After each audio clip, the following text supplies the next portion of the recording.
siap untuk memuji menyembah Engkau. Hanya di dalam nama Tuhan Yesus Kristus kami mulai ibadah kami sore hari ini. Haleluya. Supaya yang percaya katakan amin. Masih tetap bangkit berdiri saudara. Kita mau bersama-sama bersyukur kepada Dia karena Dia baik buat kita. Amin. Amin. Saudara percaya bahwa Tuhan baik buat setiap kita? Haleluya.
siap untuk kami mendengar. Terima kasih Tuhan. Ini setiap hati kami siap untuk Engkau bentuk, kami siap untuk Engkau kerjakan. Hanya di dalam nama Tuhan Yesus Kristus. Haleluya. Amin. Shalom. Haleluya. Puji Tuhan, selamat sore Bapak Ibu, selamat berjumpa dan salam sejahtera. Tuhan Yesus memberkati kita semua. Mari kita persiapkan diri untuk diberkati melalui kebenaran firman Tuhan. Sore ini saya akan bicara satu topik, satu tema, bicara tentang pengharapan. Apa saudara topiknya sore ini? Pengharapan. Ya, bicara tentang pengharapan bagi orang percaya itu ada satu hal yang sangat penting. Kenapa pengharapan itu sangat penting? Jawabannya kita temui pada Ibrani pasal 6 ayat 19. Monggo kula tulis daya jumeneng kita badhe maos ayat mas kita. Ibrani 6 ayat 19, demikian bunyi firman Tuhan. Pengharapan itu adalah sauh yang kuat dan aman bagi jiwa kita yang telah dilakukan sampai ke belakang tabir. Yang percaya katakan amin.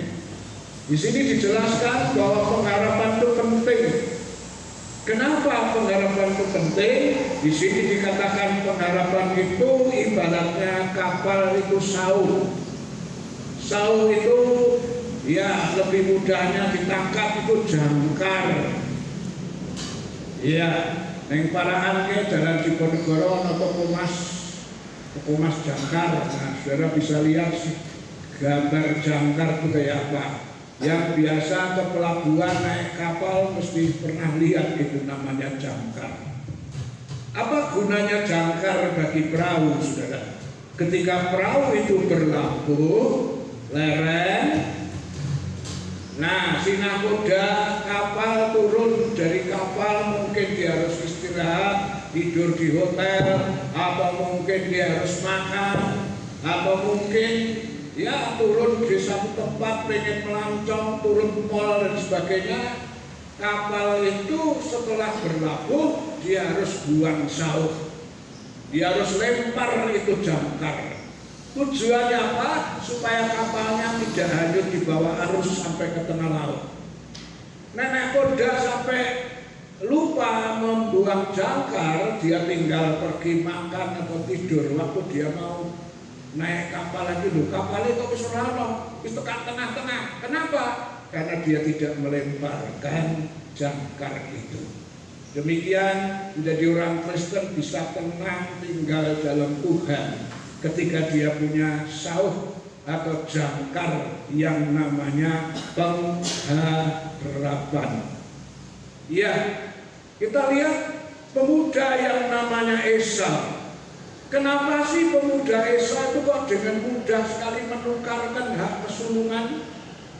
Padahal hak kesulungan untuk orang Israel satu hal yang penting. Apa menanya anaknya wong sugih? Mergone napa? Hak kesulungan itu hak memiliki warisan 2 kali ganda. Menurut kitab Ulangan itu orang anak sulung harus dapat 2 bagian. Ya kalau orang tuanya kaya bagi warisan, satu anak dikasih 1 hektar, si anak sulung dapat 2 hektar. Kalau mungkin berupa duit, seorang anak dikasih 1 miliar, yang sulung harus dapat 2 miliar. Jadi hak kesulungan itu sebenarnya sangat penting bagi orang Israel. Namun kenapa Esau begitu mudah sekali menukarkan hak kesulungan? Saya lihat di Alkitab ternyata Esau di tengah-tengah aktivitas kegiatannya dia kehilangan pengharapan. Dia menjadi orang yang sedang frustrasi. Kita baca ayatnya, Kejadian 25 ayatnya 30 sampai 34. Tolong bisa dibaca. Kejadian 25 ayat 30 sampai 34. Kata Esau kepada Yakub, berikanlah kiranya aku menghirup sedikit dari yang merah-merah itu, karena aku lelah. Itulah sebabnya namanya disebutkan Edom. Tetapi kata Yakub, jualah dahulu kepadaku hak kesulunganmu itu, hak kesulunganmu. Saud Esau, sebentar lagi aku akan mati. Apakah gunanya bagiku hak kesulungan itu? Sebentar lagi aku akan mati, apa gunanya kesulungan? Ini menunjukkan Esau itu frustrasi, putus asa, tidak punya pengharapan. Kata Yakub, bersumpahlah dahulu kepadaku. Maka bersumpahlah ia kepada Yakub, dan dijualnya hak kesulungannya kepadanya. Lalu Yakub memberikan roti dan masakan kacang merah itu kepada Esau. Ia makan dan minum, lalu berdiri dan pergi. Demikianlah Esau memandang dengan hak kesulungan itu. Ya, kenapa begitu mudah Esau tukarkan hak kesulungan? Waktu itu Esau frustrasi, hidup tidak punya pengharapan, jenuh dengan rutinitasnya sebagai seorang pemburu. Ya, dia bilang sebentar lagi aku akan mati. Pikir Esau gini, bendino ngadepi binatang buas, barangkali singa, barangkali harimau, atau binatang buas lain. Sewaktu-waktu aku bisa mati. Apa gunanya hak kesulungan? Dengan mudahnya, sing penting saiki aku wareng, sing penting saiki aku iso mangan kacang merah yang enak. Kekristenan yang tidak punya pengharapan itu kekristenan yang labil. Gampang sekali dia tukar itu keselamatan dengan hal-hal yang sifatnya materi yang tidak kekal. Nah, itulah sebabnya Rasul Paulus dia mengatakan, menjelaskan, ketika orang Kristen di dalam mengiring Tuhan itu pamrihnya, tujuannya, keinginannya hanya kepengen berkat-berkat jasmani toh. Paulus bilang Kristen model gini ini orang yang paling malang di dunia ini. Coba 1 Korintus pasalnya yang ke 15 ayatnya yang ke 19. Tolong dibaca. 1 Korintus 15 ayat yang ke-19. Jikalau kita hanya dalam hidup ini saja menaruh pengharapan kepada Kristus, maka kita adalah orang-orang yang paling malang dari segala manusia. Iya, Paulus bilang jika kita hanya dalam hidup ini saja menaruh harapan pada Kristus, artinya yang panjenengan dari Gusti niku pamriye ming kepengin berkat jasmani, hal-hal yang dalam hidup ini saja, artinya hal-hal yang materi, apakah itu kekayaan, apakah itu kedudukan, yang dikejar, yang dicari cuma itu. Paulus bilang saudara adalah orang yang paling malang di dunia ini. Memang semua orang kerja atau apa semua punya pengharapan. Petani kerja, nyambut gawe, ngeruku, bajak, makcul, dia juga punya pengharapan. Dari taninya bisa hasil, penggembala, angon wedhus dan sebagainya. Dia kerja keras, dia punya pengharapan supaya dapat hasil. Nah, orang Kristen ikut Tuhan juga tentunya punya pengharapan, punya pamrih, kepengen apa itu. Ya, Paulus bilang kalau hanya keinginan kita, cita-cita kita ikut Tuhan hanya kepengen berkat-berkat yang sifatnya jasmani, saudara dan saya adalah orang yang paling malang dalam dunia ini. Mengapa demikian? Ada beberapa alasan yang memberitahu kepada kita yang panjenengan derek Gusti mung kepengin hal-hal yang sifatnya lahiriah, duniawi. Saudara adalah orang yang paling malang. Kenapa? Satu, yang pertama adalah di sini dikatakan kalau cuma hal-hal materi, hal-hal dunia, pangkat, derajat, kedudukan, tidak usah ikut Yesus pun, dunia bisa kasih. Nek ming kepengine kekayaan, kedudukan, tidak usah jadi Kristen. Orang dunia banyak lebih sukses dari kita. Kenapa? Karena iblis bisa kasih itu semua. Matius 4 ya, ayat 8 dan 9. Tolong dibaca. Matius 4 ayat 8 dan 9. Dan iblis membawanya pula ke atas gunung yang sangat tinggi dan memperlihatkan kepadanya semua kerajaan dunia dengan kemegahannya, dan berkata kepadanya, semua itu akan kuberikan kepadamu jika engkau sujud menyembah aku. Pencobaan yang ketiga, Yesus dibawa ke atas gunung untuk melihat keindahan kota Yerusalem. Ketika kemurahan Tuhan saya sampai di Israel, saya dibawa ke gunung yang tinggi itu. Tingginya luar biasa. Dan di situ memang bisa melihat Yerusalem dengan segala keindahannya. Ngidap akan, ngiram akan. Dan iblis bilang apa? Semuanya aku berikan kepadamu kalau kau sujud menyembah aku. Jadi kalau cuma yang dikejar itu hal-hal dunia, orang sah jadi wong Kristen.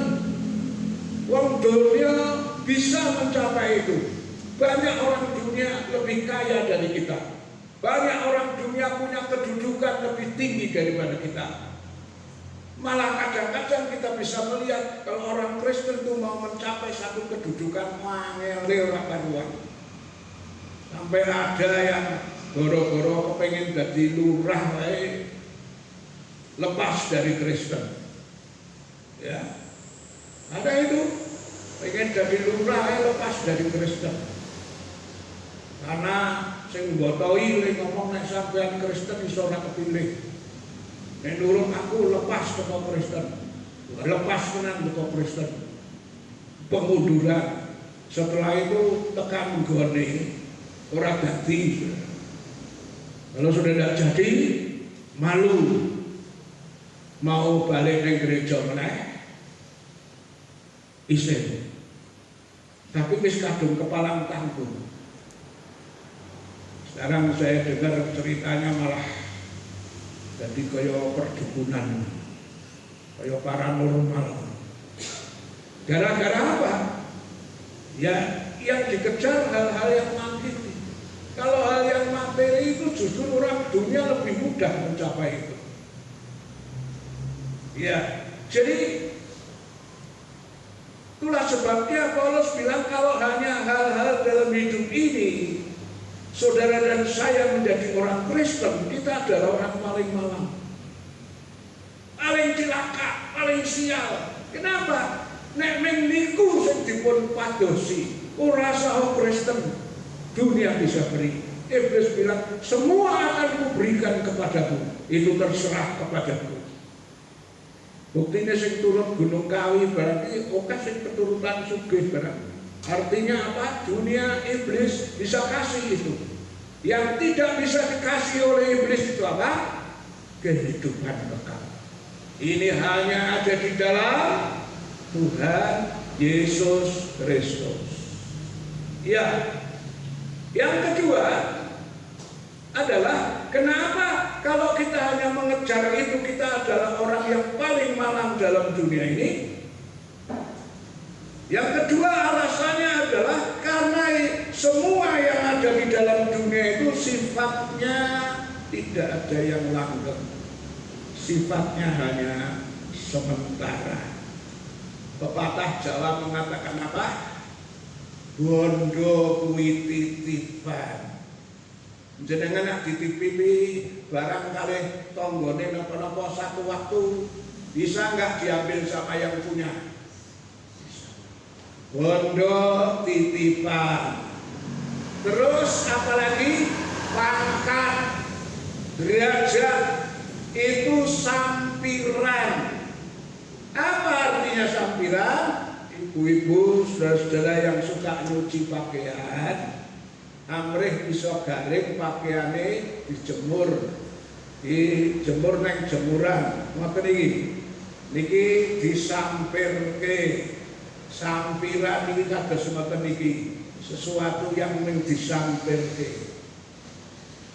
Ya kalau tidak dikasih jepit apa, ada angin sedikit bisa kabur. Itulah bondo titipan pangkat sambiran ora langgeng. Jadi kalau mengejar itu sia-sia. Mari kita baca ayatnya, Matius 6, 19, 20. Matius 6 ayat 19 dan 20. Janganlah kamu mengumpulkan harta di bumi mengat dan karat merusakkannya, dan pencuri membongkar serta mencurinya. Tetapi kumpulkanlah bagimu harta di sorga. Di sorga mengat dan karat tidak merusakkannya, dan pencuri tidak membongkar serta mencurinya. Ya, neng dunia ini kabeh ora langgeng. Di bumi ini ada satu yang namanya ngengat. Ngengat cara Jawane ngenget. Itu merusak apa, saudara? Pakaian. Kalau punya pakaian cukup banyak, suwi ora dienggo, deman-eman, simpen itu. Pemenang orang kapur baru sih, ketika mau pakai dibuka, loh, bolong-bolong kayak bordiran kerawang-kerawang. Siapa yang merusak itu? Si ngengat. Mungkin saudara bilang lah, ada kelambi, oh ya gampang lah dirusak sama ngengat. Sekarang saya mau tanya, barang sing atas di kenapa? Besi ke atas. Saudara bisa gigit besi sampai rompal. Sing rompal dudu wesine, sing rompal napane? Untune sing rompal. Wesi niku atas. Tapi teng donya boten nenten sing langgeng. Senajan atas ana mungsuhe. Mungsuhe apa? Karat. Karat ngeyeng-peyengen painen. Mulane nek sing tuku kendaraan ku sok takon asale teko ngendi. Iki Mas Agus iki tok goleki kendaraan. Dan biasanya dari Mas Agus itu super second, tapi second yang bagus. Karena dia teliti. Era tuku kendaraan Tanjung Priok bagian pantai, wah. Senajan iki setahun 2 tahun terus bahaya karat. Sok ngendi? Tanjung Perak. Wah, teko daerah-daerah tepi laut, wah, itu gampang dimakan karat. Jadi senajan atos, neneng dunia ini ada mungsuhe besi jenengane karat. Selain itu apa? Pencuri, maling sewaktu-waktu bisa ngambil barang-barang kita. Lah sebabnya arep neng gereja barang tak anjurke kancing tutup kabeh sing rapet, kunci.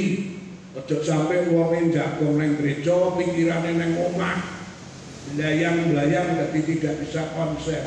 Karena apa? Memang di dunia ini banyak pencuri.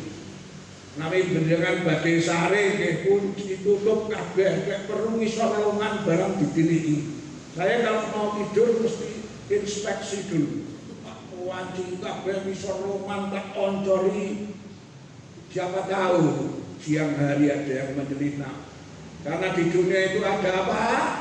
Pencuri. Tapi yang namanya pencuri itu masih duga kira. Ya, tidak ada pencuri nyolong kasur, nyolong dipan, lemari dipikul. Ada maling konyol, saking rakusnya konyol malah digebuki wong sak kampung. Lah nyolong lemari, nyolong dipan, meja, rugi. Nyolong itu sing cilik sing berharga, perhiasan. Pencuri itu musuh apa? Ngambil harta-harta yang berharga. Jadi nek pencuri senajan nyolong, tapi sing duwe duga kira. Ana meneh sing ora duwe duga kira, nek wis mlebu mentekke sembarang kali. Termasuk kasur, termasuk dipan kursi dintekke. Siapa itu? Si jago merah. Dan si jago merah itu udah pilih-pilih itu, porsi dilahap, kasur saudara. Seperti yang terjadi di mana itu kantor Kejaksaan Agung entek itu karena si jago merah melahap. Jadi di dunia ini tidak ada hal yang kekal dan langgeng. Kalau kita hanya cari itu di dalam ikut Tuhan, saudara dan saya termasuk orang yang paling malang. Berikutnya lagi, alasan berikutnya adalah karena hal-hal yang ada dalam dunia ini, pangkat, derajat, kekayaan, semuanya tidak bisa memberi keselamatan. Matius 16 ayat 26, tolong dibaca. Matius 16 ayat 26. Apa gunanya seorang memperoleh seluruh dunia tetapi kehilangan nyawanya? Dan apakah yang dapat diberikannya sebagai ganti nyawanya? Ya, terjemahan lama mengatakan apa untungnya seseorang memperoleh seluruh dunia ini kalau jiwanya binasa. Iblis bisa memberi seluruh dunia ini. Yang tidak bisa diberi oleh iblis buat orang percaya adalah keselamatan. Kalau seluruh dunia ini, apapun iblis bisa kasih. Minta kedudukan bisa, minta kekayaan bisa, minta apa bisa. Tapi apa untungnya mendapat seluruh dunia ini kalau jiwanya binasa? Nah, itulah sebabnya pertanyaan yang perlu kita jawab pada diri kita pribadi sendiri-sendiri. Di dalam kita mengiring Yesus, sebenarnya yang dicari itu apa? Pengharapan di dalam mengiring Yesus itu apa? Kalau hanya hal-hal yang materi, sia-sia. Itu tidak langgeng, tidak bisa memberi keselamatan. Ya, di dunia nggak ada yang langgeng. Ya, Pak Harto memerintah 32 tahun, itu paling sulit. Yang lain sementara. Di dunia nggak ada yang langgeng. Kalau itu yang kita cari, sia-sia. Itulah sebabnya pertanyaan yang perlu kita jawab bersama. Dan mari kita lihat jawabannya. Apa sih yang menjadi pengharapan saudara dan saya jadi orang Kristen? Jadi orang Kristen ku sanggane abot, banyak penderitaan, banyak aniaya yang harus dialami, disisihkan, dianaktirikan, didiskriminasikan di dunia ini. Mari kita baca di Lukas 21 ayat 16 sampai 19.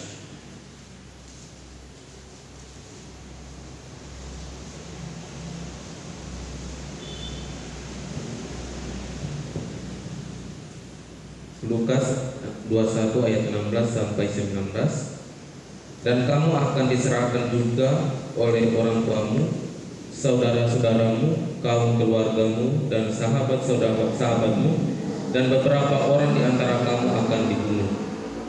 Dan kamu akan dibenci semua orang oleh karena namaku. Tetapi tidak sehelai rambut dari rambut kepalamu akan hilang. Kalau kamu tetap bertahan, kamu akan memperoleh hidupmu. Ya, wong Kristen kia bersanggane. Tuhan Yesus bilang, kamu akan dibenci oleh semua orang. Dan Tuhan bilang, kalau kamu dibenci oleh dunia, tidak usah heran, karena kamu bukan milik dunia. Kamu memang masih ada di dunia, tapi statusnya bukan milik dunia. Aku telah memilih kamu dari dunia. Itulah sebabnya dunia membenci kamu. Di sini dikatakan kamu akan diserahkan juga oleh orang tuamu, saudara-saudaramu, kaum keluargamu, dan sahabat-sahabatmu, dan beberapa orang di antara kamu akan dibunuh. Rasane mustahil deh. Nek ana wong tuwa, ana sedulur nyerahke sedulure kerabate untuk dibunuh. Rasanya orang masuk akal toh. Tapi itu bisa terjadi, terutama di dalam kalangan keluarga yang tidak seiman, keluarga yang sangat fanatik dan tidak seiman. Tidak menutup kemungkinan goro-goro orang gelem nurut, pindah jadi mu'alaf, pindah agama. Kalau dari agama lain pindah ke Kristen, itu mu'alaf yang resikonya sangat besar. Bisa orang tuanya, bisa saudaranya menyerahkan untuk dibunuh. Jadi ini hilang-hilangan dok siji, wong ora nurut kok. Ini bisa terjadi. Jadi wong Kristen itu abot sanggane. Kalau gitu apa yang kita cari di dalam dunia ini? Sementara menjadi orang Kristen itu abot sanggane, resikonya cukup besar. Apa yang kita cari ini? Mari kita lihat jawabannya. 1 Petrus 1 ayat 3 sampai 4. 1 Petrus 1 ayat 3 dan 4. Terpujilah Allah dan Bapa Tuhan kita Yesus Kristus, yang karena rahmat-Nya yang besar telah dilahirkan kita kembali oleh kebangkitan Yesus Kristus dari antara orang mati kepada suatu hidup yang penuh pengharapan. Kepada suatu hidup yang penuh pengharapan. Pengharapannya apa? Untuk menerima suatu bagian yang tidak dapat binasa, yang tidak dapat cemar, dan yang tidak dapat layu, yang tersimpan di surga bagi kamu. Ya, ini pengharapan kita. Suatu hidup yang penuh pengharapan. Untuk apa? Menerima satu bagian yang tidak dapat binasa, warisan yang kekal. Riyen Pentekostantemu dulu ada nyanyian yang mengatakan derek Gusti Yesus angsal warisan. Ngantos mriki kula tasih ilmu isih kalingan derek Gusti Yesus angsal warisan. Derek Gusti Yesus angsal warisan. Warisane napa, Derek? Warisan gesang langgeng. Nah ini yang kita kejar. Kita sering nyanyi. Tuhan adalah warisanku. Tuhan, Engkau warisanku.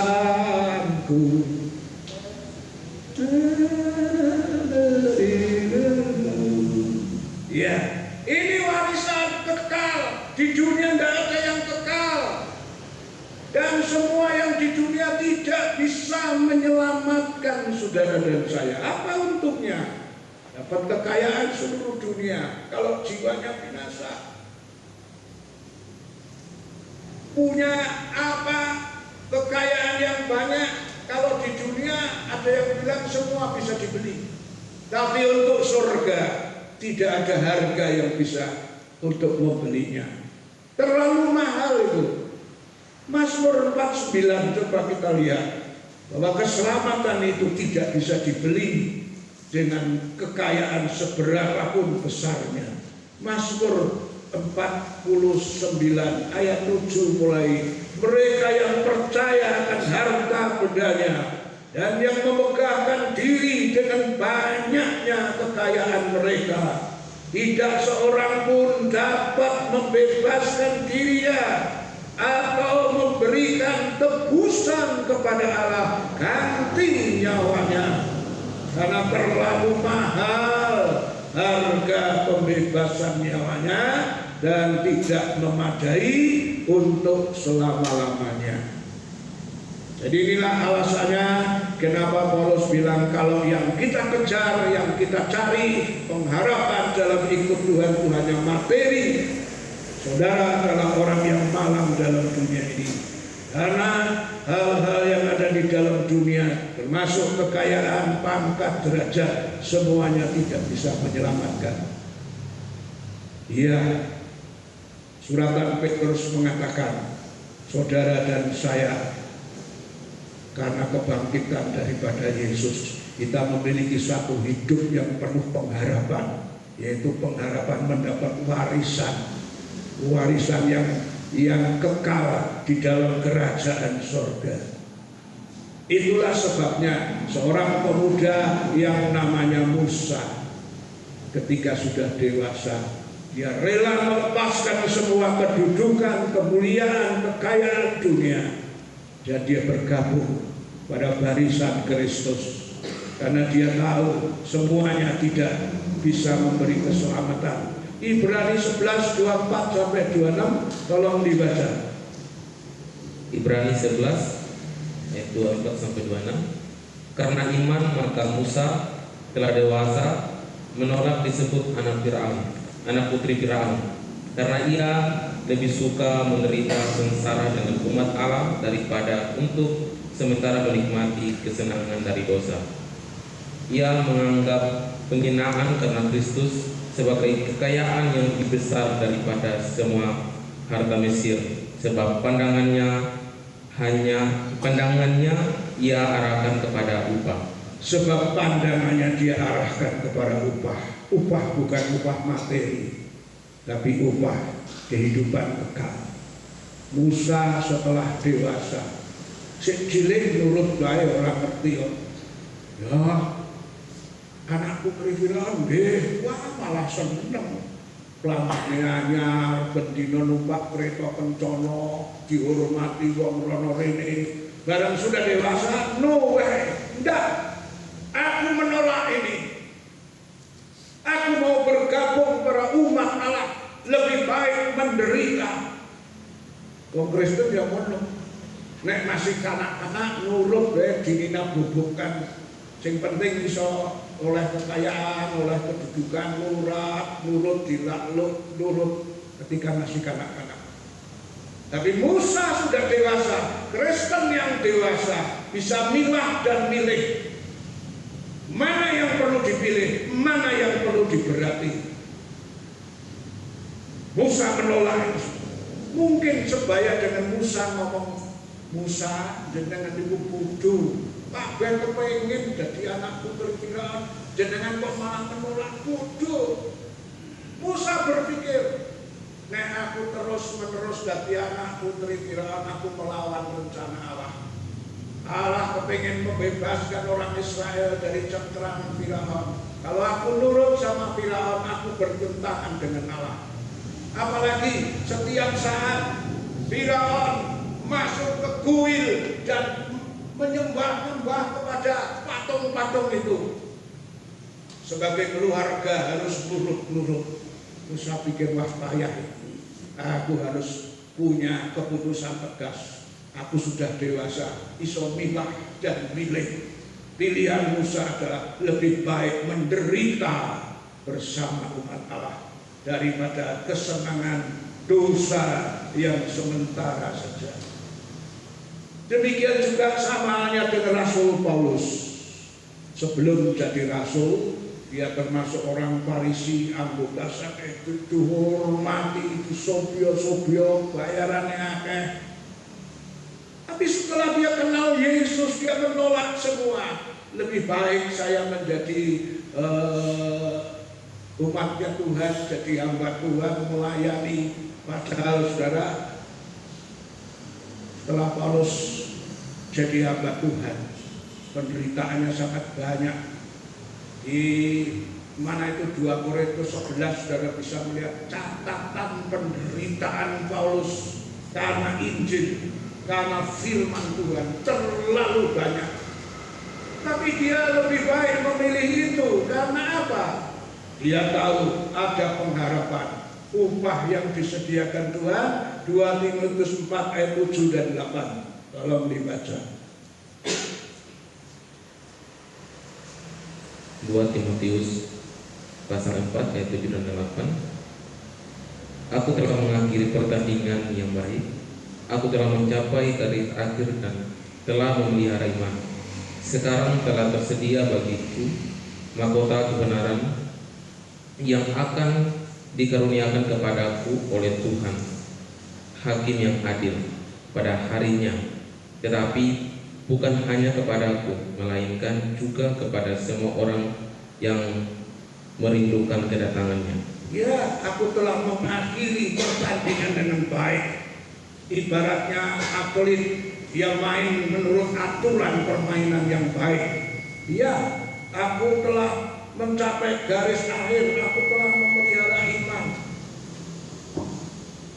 Apa yang menjadi tujuan Paulus? Apa yang jadi pengharapan Paulus? Dia bilang upah, yaitu mahkota. Paulus bilang bukan hanya untuk aku, tapi untuk saudara dan saya juga yang mau mengiring Yesus secara serius, yang mau melayani pelayanan ini dengan serius, dengan tulus, dengan motivasi yang benar, upahnya besar. Lukas 22, 28 sampai 30.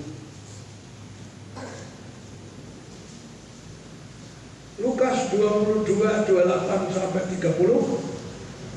Lukas 22 ayat 28 sampai 30. Kamulah yang tetap tinggal bersama-sama dengan aku dalam segala pencobaan yang aku alami, dan aku menentukan hak-hak kerajaan bagi kamu, sama seperti Bapakku menentukannya bagiku, bahwa kamu akan makan dan minum semeja dengan aku, dan bahwa kamu akan makan dan minum semeja dengan aku di dalam kerajaanku, dan kamu akan duduk di atas tahta untuk menghakimi kedua belas suku Israel. Ya, kamu yang tetap tinggal bersama aku, derek Gusti, melayani Gusti sampai langkah terakhir. Iya, bersama-sama aku dalam segala pencobaan yang aku alami. Ikut Tuhan itu sanggane abot. Jadi wong Kristen aja milih dong senenge tok, dong diberkati, glory, haleluya. Waktu rugi, waktu ngadepi masalah, bukan lagi haleluya tapi haleluya. Kristen apa ini? Tuhan bilang yang tinggal bersama aku dalam segala pencobaan yang aku alami dapat berkat yang Tuhan sediakan. Pertama, aku menentukan hak-hak kerajaan bagi kamu. Saudara dan saya akan diberikan kerajaan. Kerajaan yang Tuhan berikan itu kerajaan yang kekal, kerajaan yang tidak tergoncangkan. Dalam dunia ini semua kerajaan di dunia itu bisa goncang oleh pergolakan politik.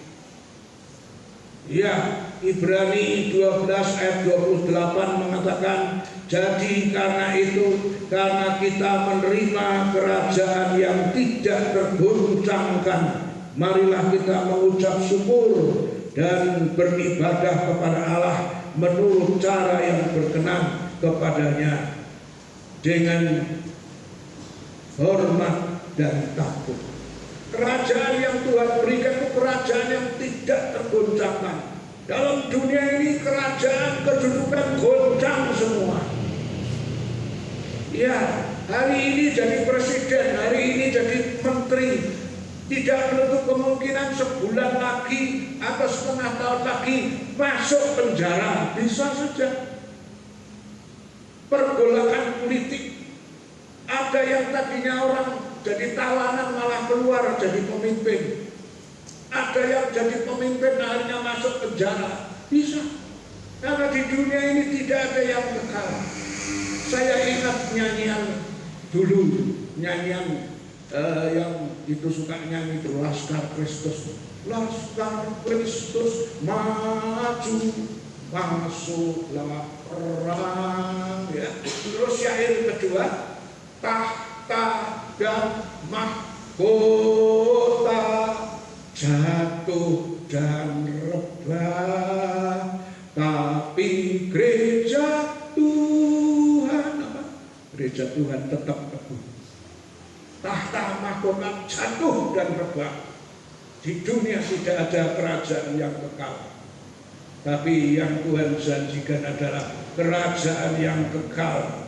Ya, dan kamu akan makan semeja bersama aku. Kamu akan makan semeja dengan aku. Medane ya, sok jadi pesta mangan nang Pak Camat mon rasane sebangga. Bener diundang karo Pak Camat cerita kanca-kancane. Jenengan diundang karo boten? Ora nyong diundang. Enggak. Ya, ditundang karo Pak Camat mungkin wah, masakanane menunya macam-macam. Saya pernah ngikuti itu diundang di Pak Bupati Wonosobo punya hajat. Kami hamba-hamba Tuhan diundang dan ditulisi tidak menerima sumbangan apapun. Berarti mengkongkon mangan tok. Wah, begitu masuk ruangan pesta itu putih itu. Mungkin dari sini sampai ke Bon sana walah gede 2 kali 3 kali lipat. Ono bubuk-bubuk macam-macam. Bubuk teng mriko mie ongklok karo sate. Sing terkenal ning Wonosobo tok. Bubuk mriko niku tempe kemul geblek. Sing teng mriko niku wonten malih wah pokoke macem-macem jarene wong Jawa Timur. Macem-macem masakan. Wah, nek sing wetenge kuat Bali sampai antok-antok buah niku.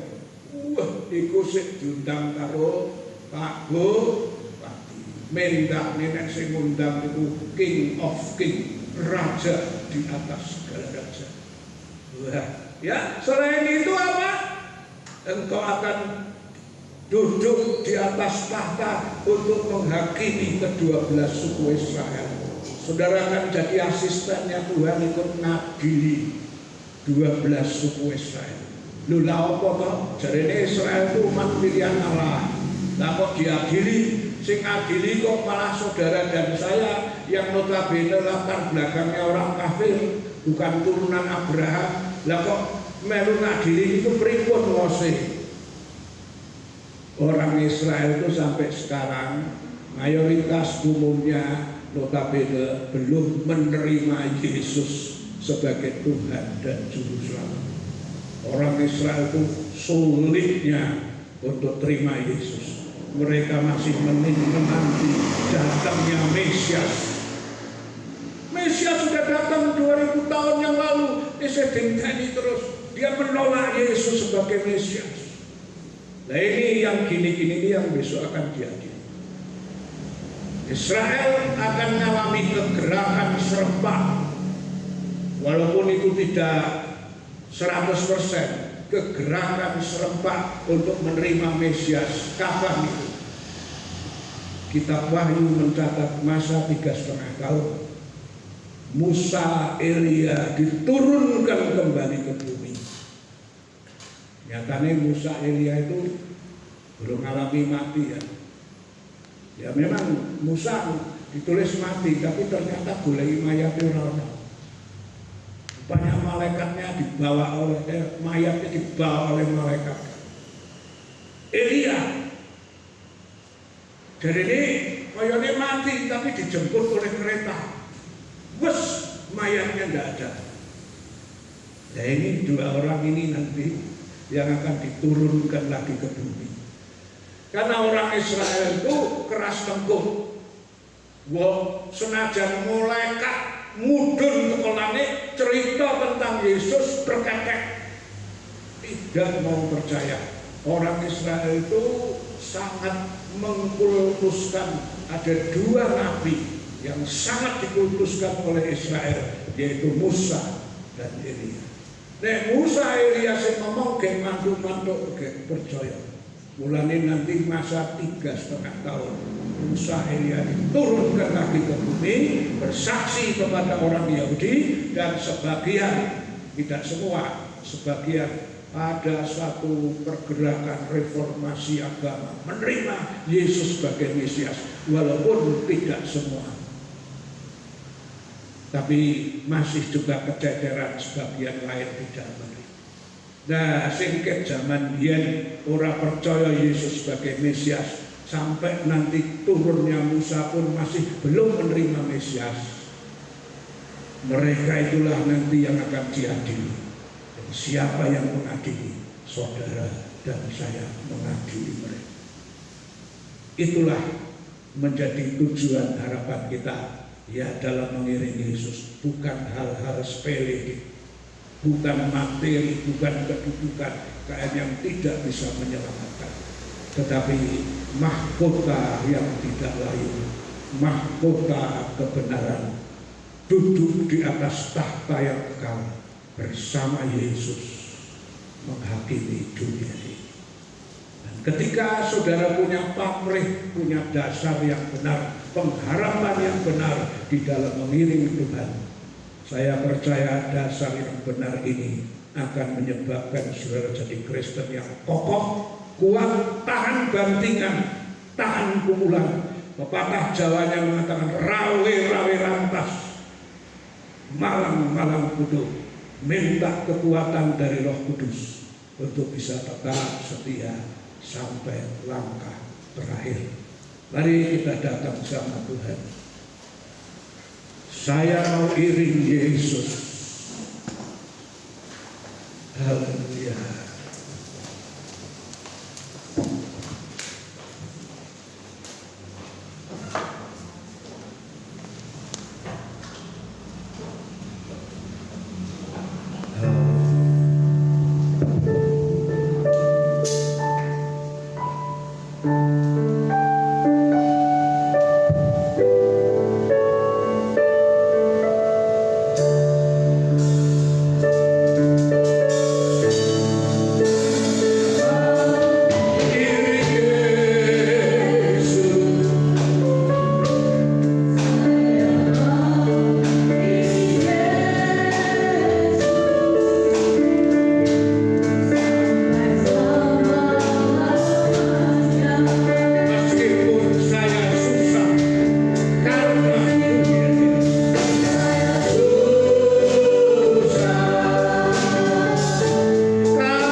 untuk mendapat bagian yang tidak dapat binasa, bagian yang tidak dapat cemar, dan bagian yang tidak dapat layu yang berada di surga sana. Ketika kami menaruh pengharapan kami kepada dunia, maka kami menjadi orang yang malang. Ketika kami menaruh pengharapan kami kepada dunia ini, semuanya akan sia-sia ya Tuhan. Dan ketika kami menaruh pengharapan kepada dunia ini, itu tidak membawa kami kepada keselamatan. Firman-Mu sore hari ini mengajarkan kami bahwa untuk kami tetap berpegang teguh kepada Tuhan. Karena ketika kami berpegang teguh, berpengharapan kepada kematian Yesus di kayu salib, kami akan mendapat mahkota kebenaran. Terima Tuhan, kami kini percaya sore hari ini firman-Mu begitu mengetuk pintu hati kami, untuk kami semakin mengerti bahwa pengharapan di dalam Tuhan membawa hasil yang sangat luar biasa, yaitu kehidupan yang kekal. Terima kasih Tuhan, kami berdoa buat hamba-Mu yang sudah menyampaikan firman-Mu bagi kami semua. Kami dan percaya bahwa Tuhan memberkati dengan hikmat, dengan kesehatan, dengan kekuatan, untuk dapat terus membagikan kebenaran firman-Mu itu kepada sekalian kami jemaat-Mu di tempat ini. Terima kasih Tuhan, kami jemaat-jemaat-Mu yang sudah mendengar menjadi orang yang berbahagia, karena kami sudah dengar, kami mengerti, dan kami sudah lakukan itu dalam kehidupan kami. Terima kasih ya Bapa. Ini doa kami serahkan di dalam Kristus Yesus. Haleluya. Amin. Tuhan Yesus memberkati. Kita bangkit berdiri. Shalom, shalom, shalom.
Yesus Kristus. Berkatilah usaha anak-anak-Mu, tani, ternak, dagang, wira swasta, kerja apapun yang halal. Tuhan Yesus memberkati. Anak sekolah, kuliah, kasih kepintaran, kasih kepandaian, semua biaya Kau sediakan. Tuhan membuat semuanya menjadi berhasil, supaya nama Tuhan dipermuliakan. Kami bersyukur Tuhan untuk saudara-saudara kami yang kemarin-kemarin mengalami sakit dan sebagainya. Tuhan sudah tolong. Baik ini saudara Budi yang kemarin dulu ya dandan-dandan dan jatuh mengalami tulang retak atau apa, sekarang sudah bisa kebaktian, pertolongan Tuhan.